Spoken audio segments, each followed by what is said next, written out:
بسم اللہ الرحمن الرحیم وَاعْبُدُوا اللَّهَ وَلَا تُشْرِكُوا بِهِ شَيْئًا وَبِالْوَالِدَيْنِ إِحْسَانًا وَبِذِي الْقُرْبَى وَالْيَتَامَى وَالْمَسَاكِينِ وَالْجَارِ ذِي الْقُرْبَى وَالْجَارِ الْجُنُبِ وَالصَّاحِبِ بِالْجَنبِ وَابْنِ السَّبِيلِ صدق اللہ العظیم۔ اللہ تبارک و تعالیٰ نے کلام پاک میں ارشاد فرمایا، اللہ کی عبادت کرو، صرف اللہ کی عبادت کرو اور اس کے سوا اس کی ذات و صفات میں کسی کو شریک نہ کرو۔ ماں باپ کے ساتھ حسن سلوک کرو، رشتہ داروں کے ساتھ حسن سلوک کرو، یتیم مسکین کے ساتھ حسن سلوک کرو، اچھا برتاؤ کرو۔ اور آگے فرمایا وَبِذِي الْقُرْبَى، پڑوسیوں کے ساتھ حسن سلوک کرو، چاہے وہ پڑوسی پاس کا ہو یا دور کا ہو، ان کے ساتھ حسن سلوک کرو، اچھا برتاؤ کرو۔ اور ایک اور حدیث پاک میں ہے پڑوسیوں سے متعلق، پیارے آقا صلی اللہ علیہ وسلم نے فرمایا کہ تم میں سے اس وقت تک کوئی ایمان نہیں لا سکتا، مطلب اس وقت تک ایمان مکمل نہ ہوگا جب تک تمہارا پڑوسی تم سے محفوظ نہ ہو۔ اور ایک اور حدیث پاک میں فرمایا، بخاری شریف کی یہ حدیث کریمہ ہے کہ وہ شخص جنت میں داخل نہیں ہوگا جس کا پڑوسی اس کے شر سے محفوظ نہ ہو۔ تو ان احادیث سے کریمہ کے تحت اور کلام پاک کی آیت کے تحت تفسیر میں علماء کرام نے پڑوسیوں کے خصوصی حقوق بیان کیے ہیں کہ جو ہمارے پڑوسی ہے، چاہے وہ قریب کے پڑوسی ہے یا محلے کے پڑوسی ہے، کیا حقوق ہے آپس میں ایک دوسرے کے اوپر۔ انشاءاللہ مختصر ان چیز کو ہم سمجھنے کی کوشش کریں گے، اس امید کے ساتھ کہ ہم کلام پاک کے اس فرمان پر عمل کریں گے۔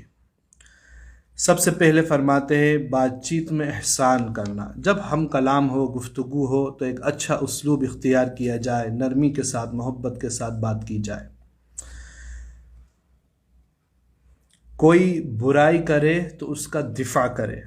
دیکھیں بڑی اہم چیز ہے یہ کہ آپ کا کوئی پڑوسی ہے، آپ جانتے ہیں اسے، اور ایک کوئی تھرڈ پرسن اس کی برائی آپ کے سامنے کر رہا ہے، حالانکہ آپ جانتے ہیں کہ اس کے اندر یہ عیب نہیں، یہ برائی نہیں، یہ جھوٹ بول رہا ہے اس سے متعلق، تو فرماتے ہیں کہ دفاع کرو اس کا، کہو اس سے کہ نہیں بھائی جو تم ان کے بارے میں بول رہے ہو یہ غلط ہے، یہ جھوٹ ہے، وہ شخص ایسا نہیں ہے۔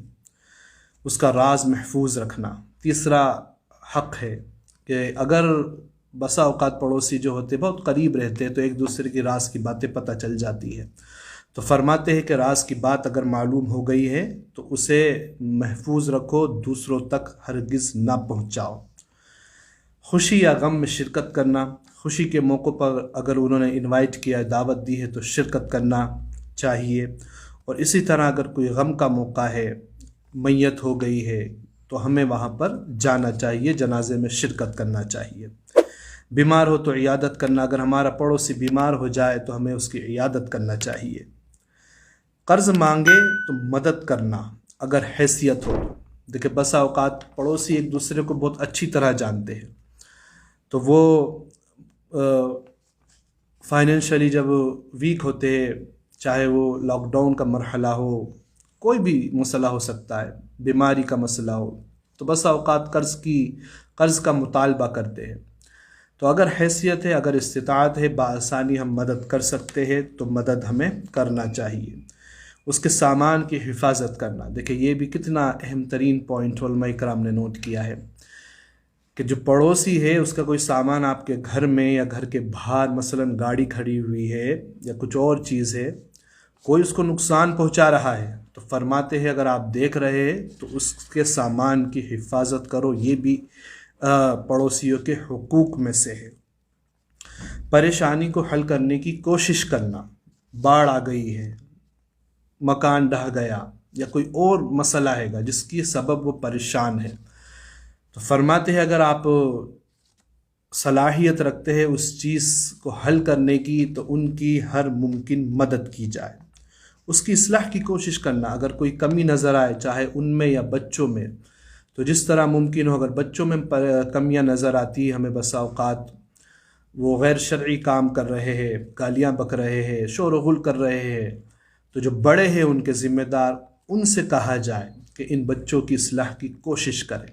اور اگر بڑوں میں بھی اس طرح کی چیزیں نظر آئے تو ایک مناسب اور احسن انداز میں ان سے بھی کلام کیا جائے کہ یہ کام جو ہے معاشرے کے خلاف ہے، شریعت کے خلاف ہے، لہٰذا اس کو آپ بند کریں۔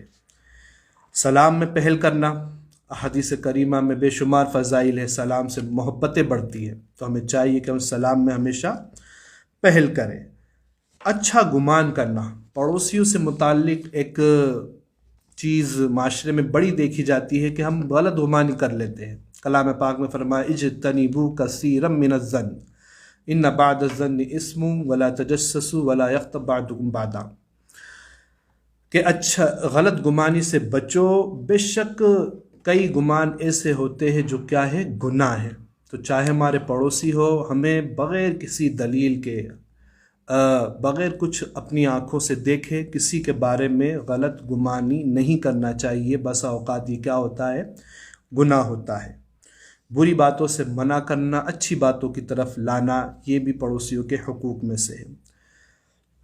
تکلیف میں صبر کرنا، دیکھیں کئی مرتبہ ایسا ہوتا ہے کہ پڑوسیوں میں کوئی کنسٹرکشن کا کام چل رہا ہے، کوئی پروگرام چل رہا ہے، کوئی فنکشن چل رہا ہے، موت میت ہو گئی ہے، تو اس کے سبب تھوڑی سی کچھ تکلیف ہمیں ہوتی ہے، تو فرماتے ہیں ایسی تکلیفوں پر صبر کرے، انشاءاللہ اللہ تبارک و تعالیٰ اس کا اجر عطا فرمائے گا۔ ان کو دین کی طرف لانے کی کوشش کرے، اگر ان کے اندر دیکھ رہے کہ یہ غلط کام کر رہے ہیں تو کوشش کرے ان کو دین کی محفلوں میں لائے، کسی طرح انوائٹ کرے، اپنے گھر میں محفل میلاد ہو یا حلقہ ذکر کی محفل ہو، ان کو خصوصی دعوت دی جائے ایسے لوگوں کو جو دین سے دور ہوتے ہیں یا ان کے اندر کئی کمیاں ہیں، تو انشاءاللہ جب وہ آئیں گے قرآن و حدیث کی بات سنیں گے تو انشاءاللہ ان کی اصلاح ہوگی۔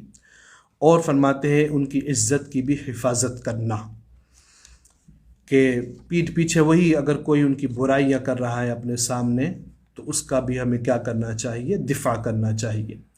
تو یہ چند اہم چیزیں ہیں جو علماء کرام نے اس آیت کے تحت بیان کی ہے، اور یہ پڑوسیوں کے حقوق میں سے ہے، ہمیں چاہیے کہ ہم ان پر عمل کریں۔ اور بھی انشاءاللہ بہت ساری باتیں ہیں جو عنقریب آپ تک پہنچائی جائے گی۔ اللہ تبارک و تعالیٰ کی بارگاہ میں دعا ہے مولا پڑوسیوں کے، رشتہ داروں کے، دوست و احباب کے حقوق ادا کرنے کی ہمیں توفیق عطا فرما، جو کچھ سنا اس پر عمل کرنے کی توفیق عطا فرما۔ السلام علیکم۔